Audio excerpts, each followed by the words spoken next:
Coucou à tous, bienvenue sur cette nouvelle vidéo et bienvenue à toi si jamais tu découvres cette chaîne.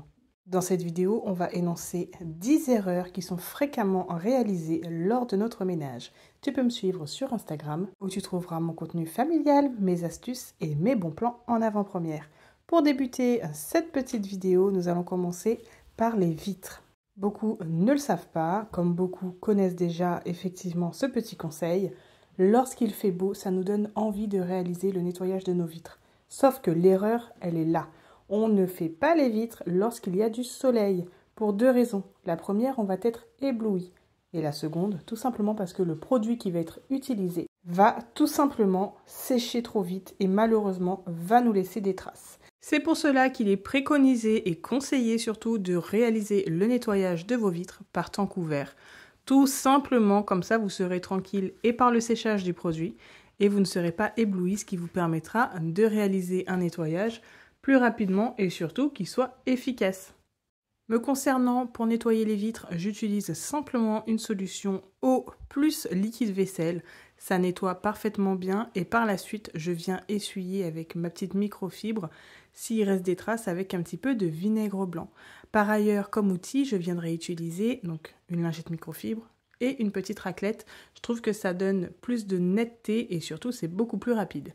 Encore une fois, si vous avez du mal avec cette petite raclette, qu'elle vous laisse des petites traces, n'hésitez pas à prendre un petit chiffon, un peu de vinaigre blanc que vous posez directement sur la lingette et vous réalisez des petits mouvements en rotation et vous verrez, il n'y aura plus rien. Ça sera propre, transparent et surtout brillant. Il existe énormément d'outils pour pouvoir nettoyer les vitres, également plusieurs produits. Maintenant, c'est à vous de voir ce qui vous convient le mieux. Passons maintenant à l'erreur que tout le monde a pu faire une fois, je pense, dans sa vie et peut-être qu'il continue à la réaliser. Lorsqu'on vient faire une machine à laver, déjà, il y a deux choses à faire. On va faire attention à la surcharge que l'on va mettre à l'intérieur de la machine. Pourquoi? Eh bien tout simplement, s'il y a trop de vêtements, ça va se tasser, le vêtement en lui-même ne va pas s'ouvrir et se nettoyer. Tout simplement, c'est vraiment quelque chose d'extrêmement simple. Maintenant, comment on fait pour savoir si c'est en surcharge? On viendra simplement à la fin du chargement dans la machine, mettre notre main au-dessus du linge et il faut qu'il y ait un espace pour notre main. Maintenant, il y a la deuxième erreur très fréquente. On pense mettre assez de lessive et d'adoucissant pour que ça sente bon, pour que ça nettoie bien. Stop, l'erreur elle est là, car malheureusement il y aura trop de dépôts gras ou même parfois collants sur vos vêtements après et ce n'est pas bon du tout. Une erreur, encore une fois, fréquemment réalisée. Moi, la première, je le faisais au tout début, que je n'étais pas très intéressée par le ménage. Je faisais sans réfléchir ou quoi que ce soit. Bref, il faut dépoussiérer avant le nettoyage. Alors, peut-être que pour beaucoup, vous le faites déjà, mais peut-être que d'autres ne le font pas. De toute façon, cette vidéo a pour but de regrouper et résumer toutes les erreurs fréquentes lors de notre ménage. Donc vous ne les ferez peut-être pas tous ou toutes, mais en tout cas, elles seront notifiées aujourd'hui. L'importance de dépoussiérer avant de nettoyer, eh bien tout simplement, ça évitera que la poussière revienne se déposer après avoir nettoyé. Une autre erreur qui est fréquemment réalisée, c'est tout simplement de venir pulvériser directement sur la surface. Stop! Vous risquez d'abîmer tout ce qu'il y a autour, voire même le meuble, la surface que vous êtes en train de nettoyer.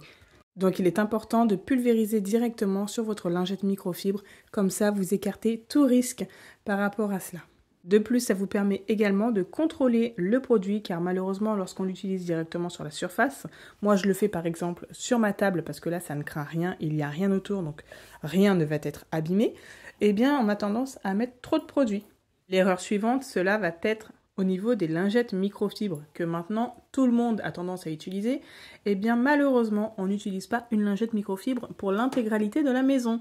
Et oui, chaque microfibre a ses tâches bien spécifiques. Vous pouvez mettre en place un code couleur, je vous avais fait une petite vidéo par rapport à ça. Le code couleur est déjà utilisé en fait dans les hôpitaux. Auparavant je travaillais dans ce type de structure, ce qui m'a permis de connaître ces codes couleurs et effectivement après réflexion et logique, eh bien de mettre en place ce système de code couleur à la maison selon mes besoins. Une erreur également de notre part est d'oublier, de négliger les endroits qui sont fréquemment utilisés tels que les interrupteurs, les poignées de porte, les télécommandes, les téléphones et j'en passe.